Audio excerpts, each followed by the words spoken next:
అదేవిధంగా అధ్యక్ష,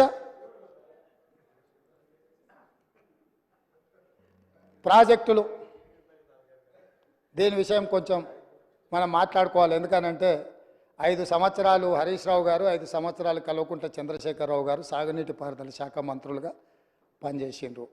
ఇక వారికి ఉన్న అనుభవం, వారికి ఉన్న జ్ఞానము, వారికి ఉన్న మేధో సంపత్తి వాళ్ళ మాటల్లోనే చాలాసార్లు మనం విన్నాం. ఈ సభలో కూడా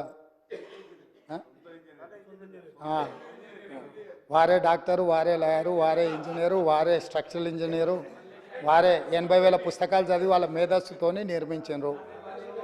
మేడిగడ్డ కడితే మేడిపండు అయింది. ఇక అన్నారం సంగతి నేను చెప్పాల్సిన పర్లేదు. సుందీళ్ళు ఎప్పుడేమవుతుందో తెలియదు, పంపు సెట్లు ఏమైనాయో తెలియదు. ఇవాళ వీటి మీద చర్చ వచ్చినప్పుడల్లా, కాళేశ్వరం అవినీతి గురించి చర్చ వచ్చినప్పుడల్లా కృష్ణానది జలాలను ప్రాజెక్టులు అప్పజెప్పినని మాట్లాడుతున్నారు.